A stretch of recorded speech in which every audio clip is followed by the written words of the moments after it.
जय हिंद, जय भारत, जय उत्तराखंड। नमस्कार, मैं अजय लौटियाल भारत न्यूज लाइव में आप सबका स्वागत करता हूं। सरहद पर बहुत तनाव है क्या? सरहद पर बहुत तनाव है क्या? पता करो, चुनाव है क्या? इस समय राहत इंदौरी साहब की ये कुछ लाइनें बड़ी याद आ रही है, जो उत्तराखंड के वर्तमान जो माहौल है, इसमें सटीक बैठती है। उत्तराखंड में इस समय हो क्या रहा है? प्रेमचंद अग्रवाल प्रकरण से शुरुआत होती है और इसके बाद लड़ाई ये कहीं की कहीं चले जाती है। बल्कि उत्तराखंड को जाना जाता है उसकी शांति के लिए, शांति प्रिय माहौल के लिए। और इसी बीच ये पहाड़ी और मैदानी की जो खाई है, ये बढ़ जाती है। अब इस खाई को पाटा कैसे जाए और उत्तराखंड के बलिए जो कहा जाता है उत्तराखंड एक था, एक है, एक रहेगा, वो एक कैसे होगा? हमारे साथ बात करने के लिए है वरिष्ठ पत्रकार विक्रम श्रीवास्तव। विक्रम, सबसे पहले तो आपका बहुत बहुत स्वागत है। धन्यवाद। भाई ये बताओ, सब पूछ रहे हैं कि यार विक्रम श्रीवास्तव इतने गुस्से में क्यों है आजकल? लाल क्यों रखी आंखें? देखिए, आपने राहत इंदौरी का शेर के साथ इसको शुरुआत की है, तो उन्हीं का एक शेर है कि सभी का खून शामिल है इस मिट्टी में, किसी के बाप का हिंदुस्तान नहीं है। देखिए, मैं कोई गुस्से में नहीं हूँ, क्योंकि पत्रकार कभी गुस्से में नहीं होता। अगर पत्रकार गुस्से में होता तो भारत को आज़ादी नहीं मिलती। अ, अगर पत्रकार गुस्से में होता तो उत्तराखंड को आज़ादी नहीं मिलती। और देखिए, जन भावनाओं से जुड़ा हुआ प्रदेश है और हम इसको देवभूमि कहते हैं। देवभूमि जब नाम आता है, देवी देवताओं का जब जिक्र होता है, तो जाहिर सी बात है। देखिए, हमारे लिए पहला जो स्थान है, वो देवी देवताओं को हम जैसे ही सोचते हैं, देवी देवता का अगर हम जिक्र करते हैं, तो हमारे मन में एक आशावादी जो किरण है वो नजर आती है। और हम लोग प्रार्थना करते हैं, चाहे वो कोई बीमार हो उसके लिए भी हम देवी देवताओं की प्रार्थना करते हैं, या कोई अन्य कारण हो, परिवार की सुख समृद्धि के लिए हम लोग जो है वो देवी देवताओं को याद करते हैं, या अन्य। उत्तर प्रदेश ही ये था।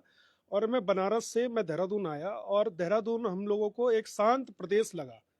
प्रदेश यूपी का ही हिस्सा था। अब कह सकते हैं कि ये उत्तराखंड है, तो हम इसे शांत प्रदेश ही कहेंगे, क्योंकि मैं यहीं का नागरिक हूँ। मैं उत्तर प्रदेश में ही पैदा हुआ, उत्तर प्रदेश में ही हूँ। और हम लोग पत्रकार हैं, तो हम हर वर्ग के पास जाते हैं। हम ऐसा नहीं है कि हम किसी एक ही वर्ग के पास जाते हैं। पत्रकार हैं, कई बार समाचार जो है वो पर्वतीय मूल का अगर कोई कार्यक्रम होता है, हम वहाँ जाते हैं, हम उसको कवर करते हैं। कभी मैदानी मूल का होता है, हम वहाँ जाते हैं। कभी पंजाबी महासभा का वहाँ जाते हैं। तो हम तमाम जगहों पर जा करके उनकी जो विचारधारा है, उनका जो कल्चर है, हम सारी चीज़ों को देखते हैं। देखिए, पिछड़े दोस्त है, एक भट्ट है, दूसरा रावत है। मुझे तो नहीं लगा कि कभी वो पीड़ित है। और ये भावना क्यों रखी जा रही है? क्यों पहाड़ के लोगों को ये कहा जा रहा है कि तुम पीड़ित हो? भाई, पीड़ित कहाँ है? आप बताओ। अमेरिका में पहाड़ के लोग हैं। आप हर देश में अगर आप देखोगे, ऑस्ट्रेलिया में पहाड़ के लोग हैं, जापान में पहाड़ के लोग हैं। आप पीड़ित दिखा करके, यानी कि आप उत्तराखंड को बदनाम करने की एक साजिश रच रहे हो। आप ये बताओ, हम इन्वेस्टर सबमिट करा रहे हैं ताकि इन्वेस्टर हमारे पास आए। हम जा करके जो यहाँ पे व्यापार कर रहे हैं, बाहर से आए हुए लोग व्यापार कर रहे हैं, निवेश कर रहे हैं। वो कोई भी व्यक्ति हो, चाहे वो पहाड़ का हो, चाहे वो मैदान का। आप खुद बताओ कि आप अगर कोई व्यापार करोगे तो प्रॉफिट के लिए करोगे ना? यहाँ पर डांस करेगा, बताओ कौन आएगा? क्या हर व्यक्ति को जो पहाड़ी गीत है वो समझ में आता है? देखिए, उत्तराखंड का जो मुख्य आय का स्रोत है, अगर आप गूगल पे भी डालेंगे तो उसमें देखिए धार्मिक पर्यटन आता है, साहसिक पर्यटन आता है। तो हम प्रदेश में बाहर से लोगों को बुलाते हैं, चार धाम यात्रा में हम बाहर से लोगों को बुलाते हैं। बाहर के बहुत सारे लोग यहाँ पर आकर के व्यापार करते हैं, यानी सामान बेचते हैं। तो ये एक कह सकते हैं आवागमन जहाँ लगातार रहता है, चाहे इम्पोर्ट एक्सपोर्ट की आप बात कर लो। जब तक ये अगर एक व्यवहारिक उसमें रहता है, तो बहुत अच्छा व्यापार होता है। बराबर में हिमाचल प्रदेश देख लो आप। हिमाचल से हम कुछ नहीं सीख रहे। हम सिर्फ, आप अगर पिछला चुनाव देखो, आप ऋषिकेश में जिस वक्त शंभू पासवान को बीजेपी ने टिकट दिया, तो वहां पर एक माहौल इस तरह का बनाया गया कि बाहरी व्यक्ति को जो है टिकट दिया बीजेपी ने। भाई, वो पार्टी का अपना उनका डिसीजन है, बीजेपी का। वहाँ जो चुनावी जो घमासान हुआ, पहाड़ मैदान करने की कोशिश की गई, उसके बाद मैंने देखा कि सबसे पहला जो फोटो था, जो व्यक्ति वहां से चुनाव लड़ रहे थे, मास्टर जी, वो कंधे पे हाथ रख के पासवान जी के साथ फोटो खिंचा रहे थे। मतलब क्या सिर्फ चुनाव के लिए ही पहाड़ को और पहाड़ी पर जो प्रेम है वही दिखाई दे मैं रहा अभी कहना चाह रहा हूँ कि नेता तो एक हो जाते हैं, लेकिन कहीं ना कहीं जो जनता है है। वो इस बात को समझ नहीं पाती, क्योंकि हम देखते हैं कि पहले की जो राजनीति जो थी और अभी की राजनीति में भी है, उस हिसाब से चीजों को बांटा जा रहा है। तो कहीं ना कहीं नेताओं की जो शादी होती है, कई सारे जो हमारे दर्शक देख रहे होंगे, गूगल कर लीजिएगा, कई सारे एग्जांपल्स ऐसे होंगे कि भाजपा की जो नेता है, जो सनातन पार्टी कहती है, उन्होंने अपनी बेटियां जो दी होगी कहीं मुस्लिम परिवारों में भी दी होगी, या कांग्रेस में भी ऐसे एग्जाम्पल मिल जाएंगे, बहुत सारे एग्जाम्पल हैं। सचिन पायलट देख लीजिए आप, और तमाम ऐसे एग्जाम्पल्स हैं चीजें। अरे आप ज्यादा दूर क्यों जाते हैं? जो उत्तराखंड की मुख्य सचिव हैं उनका नाम राधा श्रीवास्तव है, पति उनके जो है अनिल रतूड़ी हैं। और कितना बढ़िया अडप्ट किया उन्होंने पार्टी कल्चर को। अब आप राधा आप, रतूड़ी जी आप जब गढ़वाली गाने गाती है, शायद मैं कहूंगा कि जो हमारे गढ़वाली जो होंगे शायद वो भी ऐसे ना गा पाए शायद। अब आप ये देखो ना, वो यहाँ पर आई, उन्होंने यहाँ की संस्कृति को अपने हिस्से में आया होता है ना, क्योंकि देखो मैं जब से उत्तराखंड में आऊँ, मैंने उत्तराखंड में क्या आया, उत्तराखंड राज्य बनते हुए मैंने देखा। जिस वक्त राजनाथ आए यहाँ पर द्रोण होटल में, उस वक्त मैं वहां पर था। और कई सारे ऐसे किस्से हैं, जब मैं धर्मपुर में था, बस में बैठ करके जब जा रहे थे, शहीद जो राजेश लखेड़ा है उनके साथ मैं क्रिकेट खेला करता था माता मंदिर में। तो देखिए चीजें बहुत करीब से देखा है, और मैंने इस राज्य को बनते हुए देखा है। और इस राज्य में जब अब संवरने की बारी आ रही है, तो आप इस तरह के जो कांटे हैं वो आप बोने का काम कर रहे हो। आप बताओ, मैं देख रहा हूँ कोई लिख रहा है कि मैं सहारनपुर छोड़ दूंगा किसी को, कोई लिख रहा है हम बिहार भगा देंगे। आप बताओ क्या भगा सकते हैं? क्या खुद जा करके छोड़ करके आएंगे? क्या सहारनपुर के लोग आपको एंटर करने देंगे? या आपको सुधांशु पंत, सुधांशु पंत एक वो नाम है जो राजस्थान ब्यूरोक्रेसी के बॉस हैं, यानी वहां पे चीफ सेक्रेटरी हैं इस टाइम। बर्तवाल होम सेक्रेटरी हैं। कई सारे एग्जाम्पल्स हैं जो उत्तराखंडी दूसरे राज्यों में जाकर भी अपना नाम रोशन कर रहे हैं, न सिर्फ देश का बल्कि प्रदेश का नाम भी रोशन कर रहे हैं। कर्नाटक, कर्नाटक की पहली महिला हॉफ बनी है उत्तराखंडी मूल की जो है। तो बहुत सारे एग्जाम्पल्स हैं। तो कहीं ना कहीं एक एग्जाम्पल ये सेट करना पड़ेगा। मुद्दे तो कई सारे मुद्दे हो सकते हैं, कई सारे मुद्दे ये होने चाहिए थे कि रोजगार कैसे मिलेगा, पेट में अन्न कैसे पहुंचेगा, इन्वेस्टर समिट जो हो रही है, इंडस्ट्रीज लगेगी तो रोजगार की व्यवस्था कैसे होगी। उस पे बात नहीं हो रही है। महेंद्र सिंह धोनी जब इंडियन कैपिटल लगा करके इतना बड़ा भवन बनाया आपने भराड़ी सैंड में, इतना पैसा वहां पे खर्च हुआ, क्या आपको ये नहीं पता कि जो आप भावनाओं के आधार पर जो काम कर रहे हो उससे नुकसान किसका हो रहा है?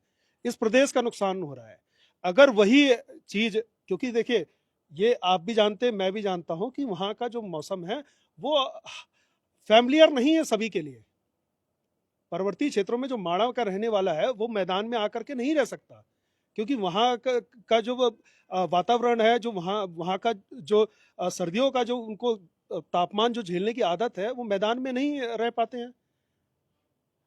तो कहने का अर्थ ये है कि लेकिन विक्रम भाई, इसमें ये भी चीज देखनी पड़ेगी कि जब आदमी, क्योंकि सेवा है, मैं रहा हूँ, मैं सियाचिन नहीं जाऊंगा, ट्रेनिंग इस तरीके की होती है और उसकी मनोदशा, उसकी मेंटल, उसको इतना स्ट्रॉन्ग किया जाता है कि कहीं भी जाने के लिए, कहीं भी सेवा के लिए तैयार रहता है। तो ये नेताओं को भी इस बहानेबाजी से बाहर आना पड़ेगा, क्योंकि बिल्कुल बिल्कुल हिमाचल में का हम जब देखा, हिमाचल का डेवलपमेंट जो हुआ है, वाईएस परमार वहां के मुख्यमंत्री रहे, बेशक वो कांग्रेस के मुख्यमंत्री थे, लेकिन नाम उनका लिया जाता है, आज भी वो इतिहासों में दर्ज है। और अब उत्तराखंड के मुख्यमंत्रियों की बात अगर करें, तो ऐसा किस मुख्यमंत्री होगा जिसका नाम वाईएस परमार की श्रेणी का हो? तो देखना पड़ेगा, हिमाचल से सीखना भी पड़ेगा। एक्चुअल में क्या, देखो जो मुख्यमंत्री आता है वो उत्तराखंड को अपने हिसाब से प्रयोगशाला के तौर पर यूज करता है। एनडी तिवारी के बाद अगर आप इस प्रदेश को देखो तो कोई आयुष प्रदेश बनाता है, कोई ऊर्जा प्रदेश बनाता है।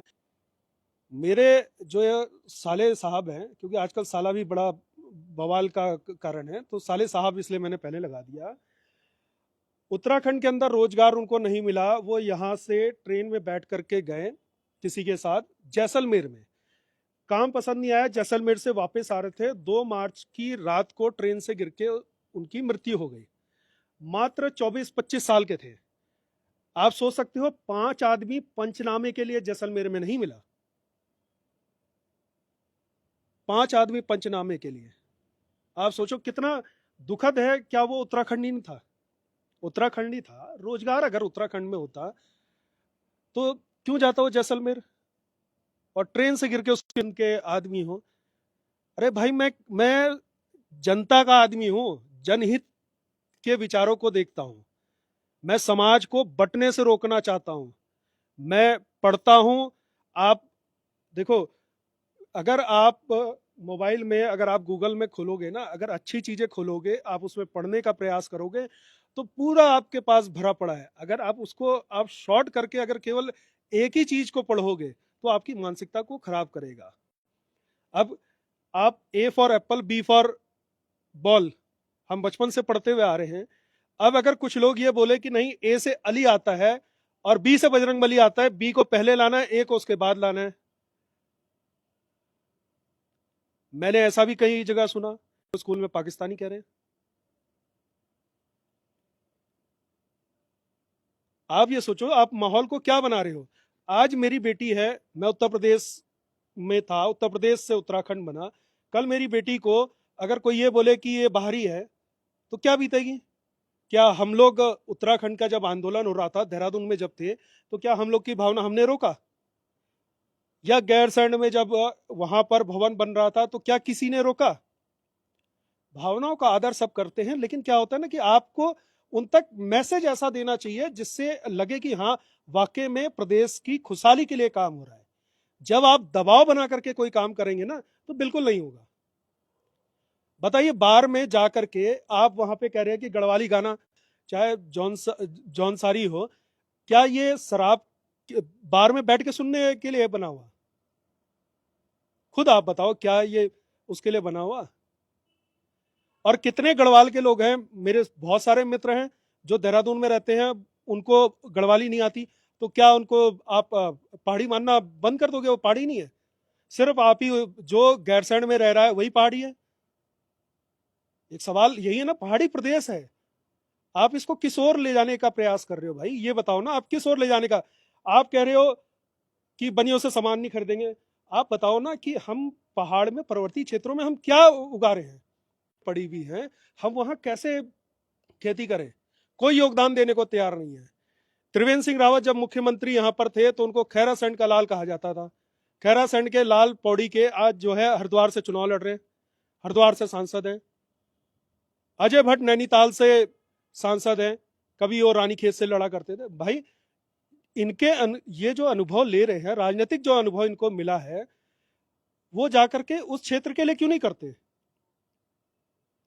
मैं जब कोविड के दौरान, जब मैं गया, मैं कई गांव में गया, यमकेश्वर गया, जब मुझे 99 साल की दो जो बुजुर्ग महिलाएं थी, जब मैं उनके पास राशन लेके गया, तब मैंने देखा कि, मैंने बताओ, जवान बच्चे इन लोगों को छोड़ छोड़ करके चले जाते हैं, और बुजुर्ग। अनिल बलूनी भी बड़ी बड़ी बातें करते हैं, हर नेता बड़ी बड़ी बातें करते हैं कि मेरा वोट अपने गांव से हो, ये सब चीजें, लेकिन इसमें कितना क्रियान्वयन हो रहा है, ये भी एक बड़े सवाल है। देखो, सबसे कहीं ना कहीं परिसीमन बदल रहे हैं, मैं पावर की परिस्थितियां बदल मैं रही है। उसी बात पे, देखो, इगास उत्तराखंड का त्योहार है, और मैं खुद चाहता हूं कि जो यहाँ की संस्कृति है, उसको बढ़ा चढ़ा करके हम बाहर लोगों को बताएं। और ऐसा नहीं है कि जो लोग बाहर से आते हैं वो यहाँ की संस्कृति, मेरे सारे जो कार्यक्रम होते हैं, चाहे वो होली में हो, दिवाली में हो, उत्तराखंड की जो संस्कृति है, जो यहाँ के कल्चर है, उसको दिखाने का प्रयास होता है। आपने बिल्कुल सही सवाल किया, अनिल बलोनी का जिक्र करा। जब लोकसभा चुनाव हो, पता अलग है, बिल्कुल बिल्कुल राजनीति से अलग रखना पड़ेगा। बिल्कुल बिल्कुल बिल्कुल अलग है भाई। आज की डेट में कोई किसी से लड़ना नहीं चाहता, कोई लड़ना नहीं चाहता। जितने लोग फेसबुक पे आपको समर्थन कर रहे हैं ना, उनमें से कोई लड़ना नहीं चाहेगा। और हर लड़ाई का समाधान भी, आप अगर कोर्ट में भी जाओगे ना, तो जज भी ये कहता है कि यार समझौता कर लो। तो समझौता कैसे होगा, यही सवाल मेरा आपसे है। हाँ, क्योंकि क्योंकि इसमें दो पक्ष है, दर्शक जरूर पूछेंगे कि आप अपना पक्ष रख रहे हैं, बिल्कुल ठीक बात है, बिल्कुल दर्द है, आपने कोरोना में भी काम किया, पहाड़ों में जाकर भी काम किया, जिसकी सराहना भी की जानी चाहिए। लेकिन सवाल ये भी होगा, क्या बयानबाजी दोनों तरफ से नहीं थमनी चाहिए थी? क्या प्रेमचंद अग्रवाल को शुरुआती दौर पे ही माफी नहीं मांग लेनी चाहिए थी?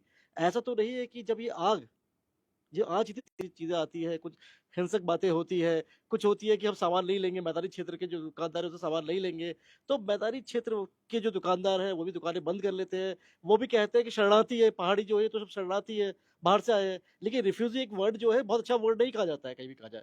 रिफ्यूजी एक बहुत दर्द भरा वर्ड है। जब हिंदुस्तान पाकिस्तान का जब बंटवारा हुआ, उसके बाद तमाम शरणार्थी आए यहाँ पर, रिफ्यूजी, घर परिवार छोड़ के, दर्द था। तो ये भी क्या लगता है कि बयानबाजी दोनों तरफ से ही हो रही है? देखिए, जब तक आप हिंदुस्तान को हिंदुस्तान नहीं समझेंगे ना, तब तक इसका कोई रिजल्ट निकलने वाला नहीं है। जैसा आपने जिक्र करा था ना कि फौजी जो है उसको सियाचिन भेज देते हैं, तो उनको शुरू से ऐसा ट्रेंड किया जाता है कि आप जो है आप भारत पुत्र हैं। आपको उनकी जो राजनीति हो गई है, मैं बहुत लंबे समय से देख रहा हूँ, भारतीय जनता पार्टी में क्या है, जो ऊपर से प्रेस नोट आता है अब वो उसी पे काम करते हैं। उनका अपना अंदर से कोई भी विजन जो है वो दिखाई नहीं दे रहा है। प्रेमचंद जी वाले मैटर में जो विधानसभा के अंदर जो बात हुई थी, उस दिन रात 9 बजे तक, जिस दिन ये वर्ड जो उनके मुंह से निकला था, उस दिन रात 9 बजे तक सदन चला था। आपको शायद इस बात की जानकारी होगी कि 9 बजे तक सदन चला था। यानी कि सदन के अंदर का जो बातचीत का जो वातावरण है वो उससे और निचले स्तर का है, क्योंकि अगर नहीं होता तो उसी दिन उसी टाइम पे ये बात सदन के अंदर उठती। और विधानसभा अध्यक्ष का भी उस पर हाँ, संज्ञान लेना चाहिए था समय पर। हाँ, उसी समय, क्योंकि सदन के अंदर कई बार विधायक आपस में बात करते हैं तो उनकी जो है। मैं आपको एक और उदाहरण देता हूं। मेरे एक मित्र हैं, अच्छे मतलब बड़े आईपीएस अफसर हैं। उन्होंने मुझे बोला, एक दिन बैठे हम बात कर रहे थे, उन्होंने मुझे बोला कि विक्रम भाई, अब ना उत्तराखंड में डर नहीं लगता नौकरी करने से। मैंने क्यों?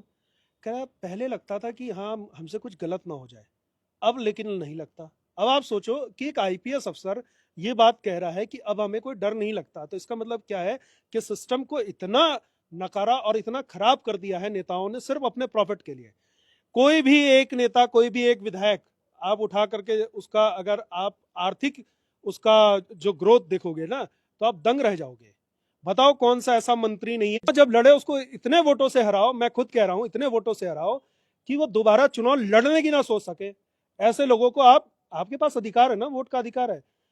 आप केवल उस मुद्दे को बना करके आप जो हमारी सबकी जो भावनाएं हैं, प्रदेश की देवभूमि की जो भावनाएं हैं, उसको आहत मत करो। आप ये सोचो कि ज्यादा से ज्यादा लोग आए। आप कहते हो पहाड़ में कि बड़ा प्राइवेट अस्पताल क्यों नहीं है? भाई क्यों खोलेगा कोई? मैक्स जैसे संस्थान क्यों खोलेंगे? आप वहां पे बोलोगे भाई कि नहीं, अब यहाँ अस्पताल में डॉक्टर जो आएगा वो सिर्फ पहाड़ी टोपी लगा करके आएगा। एक सवाल लूंगा, वैसे बीच में रोकूंगा, क्योंकि जनता का सवाल जरूर होगा कि जब प्रेमचंद अग्रवाल पर जब किया गया कि इस्तीफा दे दे, तो ये भाजपा के पूर्व मुख्यमंत्रियों से मेरी जो बात हुई, यहाँ पे पूर्व मुख्यमंत्री रहे भाजपा के, उससे मेरी बात हुई प्रेमचंद अग्रवाल को लेकर, प्रकट को लेकर। बोला अगर अग्रवाल ही पैरामीटर होता टारगेट करने का, तो 4 बार ये जनता प्रेमचंद अग्रवाल को विधायक बनाकर नहीं भेजती विधानसभा में। ये भी था। और जब ये हमने सवाल यूकेडी से किया या बाकी प्रवृत्ति समाज के लोगों से किया, बोला अगर प्रेमचंद अग्रवाल ही टारगेट होते, तो भाई हम तो महेंद्र भट्ट की बात भी कर रहे हैं, हम तो ऋतु खंडूरी भूषण की बात भी कर रहे हैं। ऋतु खंडूरी भूषण या महेंद्र भट्ट, ये तो पहाड़ के हैं। बात अब मेरी समझ रहे चीज है। तो ये सब ये उनके तर्क है। आप अगर अगर आप अलग वीडियो आप देखोगे तो जाहिर सी बात है, आप खुद, मैं कोई समर्थन नहीं कर रहा हूं कि मैं प्रेमचंद का समर्थन कर रहा हूं, लेकिन हाँ, मैं इस बात को जरूर ये कह रहा हूं कि जिन मुद्दों को लेकर के हमें सवाल करने चाहिए थे, संसदीय कार्य मंत्री से जो सवाल करने चाहिए थे, हम वो सवाल छोड़ करके हम वो सवाल पे आ गए कि आपने जो अभी तक किया, उत्तराखंड का जो विकास किया, उन मुद्दों को तो हम नहीं कर रहे। हम कह रहे हैं भाई, प्रेमचंद ने अगर गाली दी है तो प्रेमचंद को सबक सिखाओ। लेकिन सबक सिखाने के लिए जो आप सोशल मीडिया पे जो आप आक्रोशित जो चीजें कह रहे हो, उससे क्या हो रहा है आप खुद देखो। आपने प्रेमचंद को कहा, दूसरे ने उसका जो कह सकते हो कि वो नुकसान जो है हमें झेलना पड़ रहा है। और इसको खत्म कैसे किया जाएगा? इसको खत्म करने के लिए सभी जितने भी राजनीतिक दल के जो अध्यक्ष हैं, उनको एक साथ जो है आकर के और लोगों को मैसेज देना चाहिए कि देखिए, पहाड़ मैदान करने से कोई फायदा नहीं है। अब मेरे पास एक फोन आया कि जी यूकेडी वाले तो कह रहे हैं कि वो मैदानियों को ये करो, सामान मत खरीदो, ये करो, कि उनके अध्यक्ष की जमीन तो बिहारीगढ़ में है, 250 बीघे। अब बताओ, इस तरह के मतलब अध्यक्ष ने जमीन जो है मैदान में खरीद रखी, और उनके में मेरे साथ साथी पत्रकार साथी था, तो आर्थिक स्थिति ठीक नहीं थी, किराए के घर में रहना और कई बार पिताजी से पैसे मांगना, क्योंकि उतना गुजारा नहीं होता देहरादून में रहना, उतनी तनख्वाह भी नहीं मिलती है। तो मुझसे पूछा क्या करना है, मैंने भाई जब तेरे पास गांव में घर है तो वहां जा। आज मुकेश अच्छा खासा गांव में रहता है और एक पत्नी प्रधान है, एक होम स्टे भी जो है मुकेश चौहान चला रहा है, तो एक अच्छी बात है। ऐसी नरेंद्र बिष्ट है, नरेंद्र बिष्ट भी मेरे मित्र हैं रुद्रप्रयाग में। देहरादून में बहुत, जब यहाँ देहरादून में थे तो बहुत छोटा सा बंदर है, पहाड़ में सुअर आ जाते हैं, तो भाई उनका इलाज भी तो आप ही को करना है ना। आप केवल इस ये कह के कि भाई मैं लाचार हूं, मैं दूसरों को नहीं, मैं अपने घर की बात बता रहा हूं। मेरे साले हैं, जब उन्हें बोलो कहीं काम के लिए, नौकरी के लिए, उन्हें अगर कहीं सॉरी साले साहब है, कहीं अगर नौकरी लगाने की अगर बात करो, जी जो काम पसंद नहीं आया। अबे मैंने कहा यार कहीं काम तो करो, काम पसंद के, काम करना नहीं चाहते, काम पसंद नहीं आ रहा। गुप्ता रेस्टोरेंट का जो अभी प्रकरण था, मैं वहाँ रेस्टोरेंट पे गया, यही नाला पानी पे है, कि गुप्ता जी को नहीं पता है कि सैलरी देनी है, नहीं, एम्प्लॉय को एम्प्लॉय ने रखा। अब उन्होंने कुक रखा। भाई जब कुक को, आप खुद बताओ कि अगर आपका कैमरामैन, आज आपने कैमरामैन की आवश्यकता पड़ी, आपने रख लिया, कैमरामैन को 21-22 दिन बाद जो है चले जाना है नौकरी छोड़ के, और आपको ना बताए, तो क्या आप आहत तो हो गए कि अचानक से कैमरामैन छोड़ के चला जाए। तो वहां पे सिर्फ यही प्रकरण था कि 21 दिन की सैलरी का मैटर था, महीना पूरा नहीं हुआ था। अब उन्हें जाना था, विदेश के पास जाना चाहिए ना। क्या आपको कानून व्यवस्था पे कोई विश्वास नहीं है? एक नेताजी का मैं वो देख रहा था, नेताजी ने लिखा कि अब मैं गैरसैंण जाऊंगा। तो मैंने उनको लिखा, मैंने कहा आप गैरसैंण जाकर के क्या करोगे? तब जाते ना जब वहां पे स्थायी एसडीएम की मांग चल रही थी, तब तो तुम्हें सर्दी लग गई। नेताजी का जवाब नहीं है। तो हम देखो, योगी जी की एक लाइन ही है, बहुत अच्छी लाइन है, कि एक है तो सेफ है, कटोगे तो बटोगे। भाई एकता की बात करो, एकता की। अगर आप एकता की बात मुझे जरूर याद आ रही है। बहुत साल पहले एक ऑटो सामने से जा रहा था, उसके पीछे लिखी हुई थी, बहुत सुंदर लाइनें लिखी थी, अगर आपके पड़ोसी का घर जल रहा है और उसे देखकर अगर आप आंखें मूंद लेते हैं तो अगला नंबर आपका है। तो ये समझने वाली बात होगी। आपने महेंद्र सिंह धोनी एग्जांपल्स दिए, काफी एग्जांपल्स लिए, लेकिन ये वही देश है जहां पर कल्पना चावला और सुनीता विलियम्स पे हम गदगद हो जाते हैं उनकी उपलब्धियों पर। वहां की उपराष्ट्रपति कमला हैरिस, जब अमेरिका की उपराष्ट्रपति कमला हैरिस होती है तब खुश हो जाते हैं कि भारत की बेटी उपराष्ट्रपति बन गई, बहुत खुश होते हैं हम। लेकिन वही जब एक यहाँ के जो पूर्व प्रधानमंत्री है, वो जब इटली की बेटी को जब यहाँ लाते हैं, कैसा लगेगा? वैसे ही हो सकता है कि जो धर्म विशेष है उनको, अगर ये आपने एक एग्जांपल दिया कि मेरी बेटी से बोला जाता है कि तुम पाकिस्तान के हो, तो कितना बुरा लगता।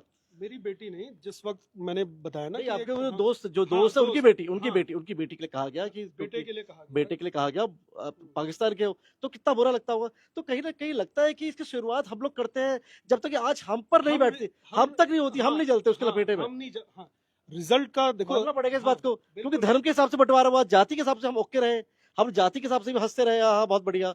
धर्म के हिसाब से बंटवारा हुआ, हम बहुत खुश रहे, राजनीतिक पार्टियों के, हम राजनीतिक पार्टियों के एजेंडे के शिकार बनते रहे।